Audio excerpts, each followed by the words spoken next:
Lewis Ward came to see the same place every week. And it wasn't the gym or the movies. The place that Lewis visited was a realm of sorrow and sadness, commonly known as the city cemetery. His wife Jane was buried there. She died 2 years ago. Lewis remembered that fateful day with distinct clarity, as if it all happened just yesterday. Not a day passed that the man didn't think about his late wife and didn't ask for her forgiveness. Lewis felt that everything that happened was his fault. Of course, no one else thought so, but that didn't help the widower feel any better. When Jane got pregnant, Lewis was thrilled and tried to take really great care of her. The couple had long dreamed of having a child, and this news made them both exceptionally happy. Jane felt fine throughout the pregnancy, so there was no reason for the couple to expect any problems. Checking off the days on the calendar, the couple was very excited about the approaching due date. Meanwhile, Jane was dead set against going to the hospital in advance of her due date. When his wife started having contractions, Lewis personally took her to the hospital, the same one where he was born. The man's heart was jumping out of his chest from all the excitement. Lewis had never been so emotional before in his life. All day long, he couldn't think about anything else, and all he could do was wait around for someone from the hospital to finally call him. However, when they did call, instead of his wife's happy voice, Lewis heard some confused story from the on-call nurse, who asked him to come to the hospital as soon as possible. "What's wrong? Did something happen to my baby?" Lewis asked, trying to keep his emotions in check. But he didn't get an answer to his question, and only when he arrived at the hospital did the man learn the truth. Seeing the eyes of his wife's doctor, Lewis realized that something terrible had happened.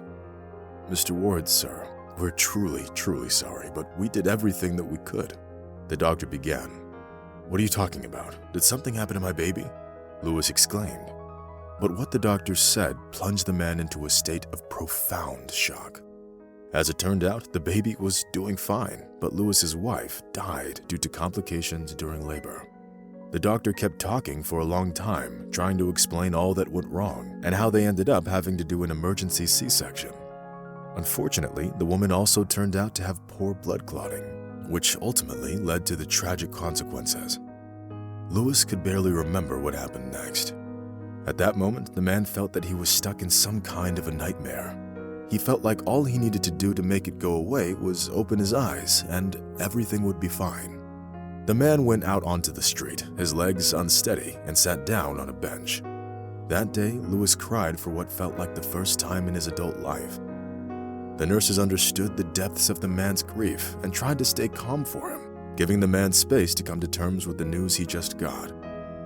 Having brought his newborn daughter home, Lewis pretty much handed her over to his mother. He still had to deal with the funeral and the wake, and he simply couldn't take care of the baby at the same time too. Ever since the funeral, Lewis has been coming to Jane's grave every Sunday, always bringing her flowers. Standing at the grave of his beloved wife, Lewis told her about his life as a widower and a single father, while tears kept streaming down his face. Eventually, it was his little daughter, Wendy, who became the reason for Lewis to return to his life and find the strength to move on. It took the man over a year to recover after the death of his wife. The pain subsided a little over time and only reminded of itself on the anniversary of Jane's death. Time seemed to flow by like the spring streams of melted water, striving to get into the huge Hudson River. Watching his little daughter grow up, Lewis learned to enjoy every day of his life. When Wendy was 5 years old, the man started thinking about hiring a nanny for her. By this time, the man had started his own business and didn't really have any free time. Sure, he could have asked his mother to help him out, but due to her advanced age, Miranda Ward couldn't really keep up with the little girl anymore, especially since she was very active. Having turned to a recruitment agency, Lewis found himself facing another problem. There were so many candidates for the nanny position that it was nearly impossible to choose. Ultimately, the businessman chose Sandy Long, who didn't have extensive job experience, but her last clients gave her great recommendations. It's hard to say why Lewis ended up hiring Sandy. It probably had something to do with the fact that Sandy looked somewhat like his late wife. He must have subconsciously chosen her because of her looks, instead of hiring a more experienced candidate. As soon as she started the job, Sandy surrounded the little girl with boundless care and affection. At the same time, she couldn't help but appreciate how beautifully the house was furnished and how clearly well off the family was. Of course, Sandy knew that Lewis wasn't a millionaire, but he still was rather wealthy. Since the businessman barely spent any time at home, he was rather happy with his new nanny. It was only Miranda Ward who felt that there was something off with Sandy. The wise woman immediately noticed the way the young nanny looked at her son and was sure that Sandy was going to try to make a move on him. Of course, it wasn't that big of a deal, but Miranda didn't think so. She felt that a relationship between an employee and her boss was something unacceptable. Mrs. Ward's intuition didn't fail her, and Sandy really did start paying too much attention to Lewis. Being a smart and somewhat devious young woman, she tried to get close to the young father through his daughter. One day, she suggested that Lewis should join them on their walk in the park so he could spend some time with his little Wendy. They looked like a real family, and people watching them in the park couldn't help but assume that Sandy was Lewis's wife. At first, the businessman made a point to keep his distance and behaved very politely around Sandy, but eventually he started feeling attracted to the young woman. Of course, it didn't just happen overnight, but Sandy was a rather experienced young woman and directed the relationship towards the logical continuation she aimed for from the very beginning. When Lewis told his mother that he intended to marry the nanny, Mrs. Ward's indignation knew no bounds. "I knew that this flirt will get you to marry her," the woman said. But Lewis didn't see anything wrong with marrying his daughter's nanny. If only he could have known what unfortunate consequences his decision would lead to, he would definitely never have done it. As soon as Sandy and Lewis got married, the situation changed radically. From the moment the nanny got access to Lewis's money, she started behaving like an entitled princess, spending her days in beauty salons, restaurants, and expensive boutiques. She didn't seem to care the least bit about Wendy anymore. She was never truly attached to the girl, and now she was behaving even colder. Miranda saw it, but she couldn't convince Lewis. The businessman believed that his mother simply disliked his wife and was looking for a reason to break them up. Unfortunately, it wasn't until the businessman got into a car accident that he realized what was really going on.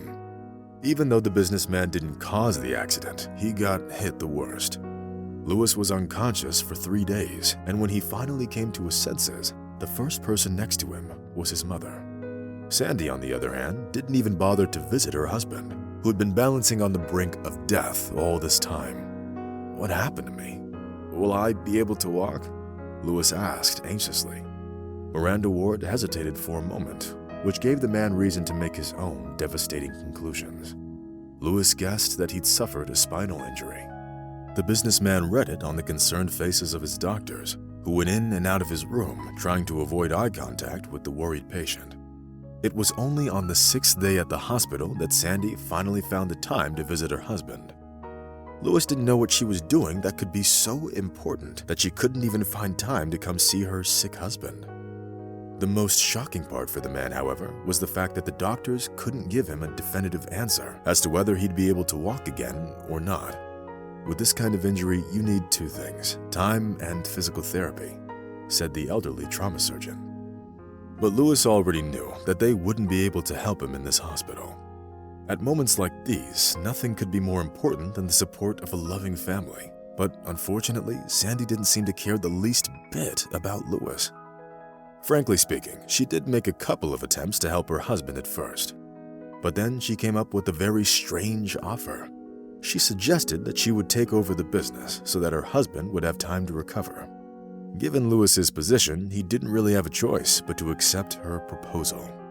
Still believing that his wife had his best interest at heart, the businessman signed all the documents, thus giving Sandy full control over his business.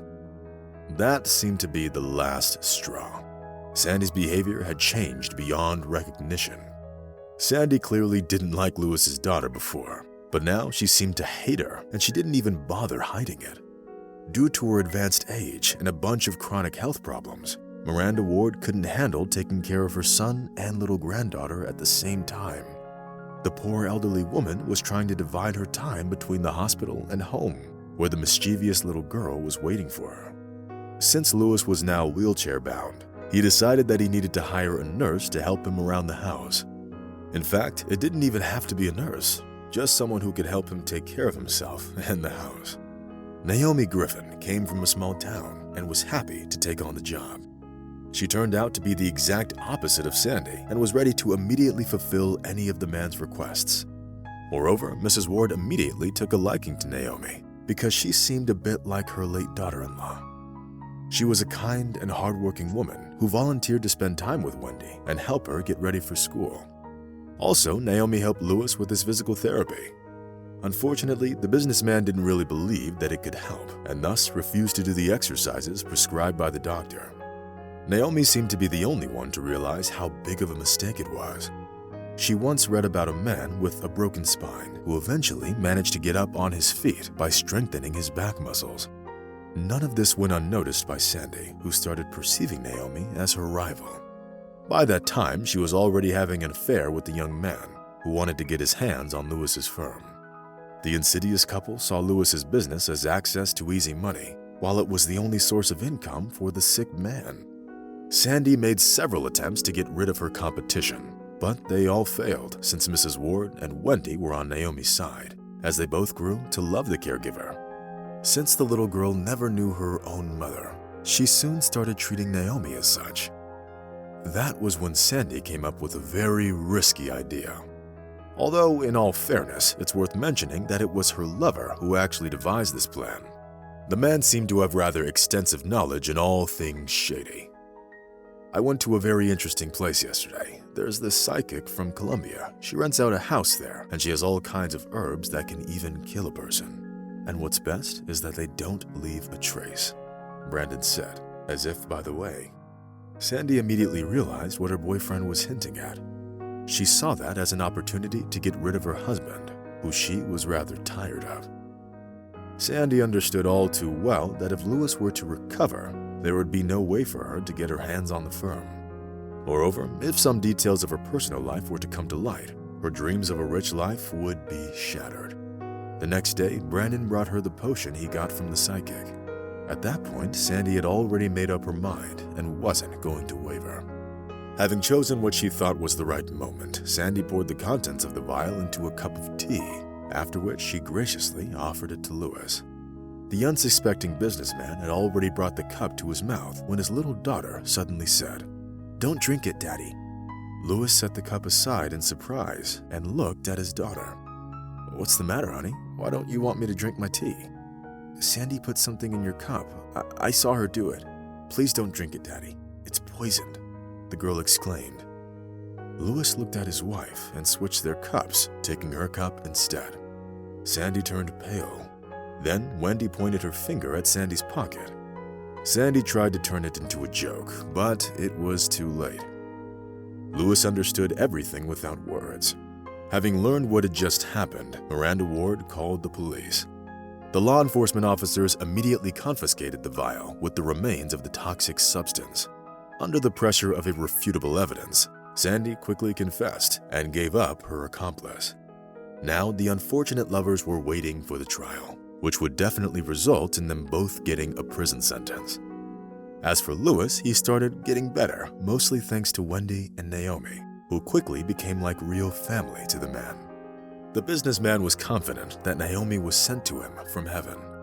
Perhaps it was the late Jane who came back to him in the form of this sweet young woman, Naomi. A few months later, Louis finally recovered and was able to walk on his own again. And a year later, Naomi and Louis had a baby boy who became Wendy's younger and very beloved brother. Now, children's laughter always sounded in Louis's house, which had the effect of a healing balm on the wounded soul of the hardworking businessman and helped him forget all about his sorrows and hardships.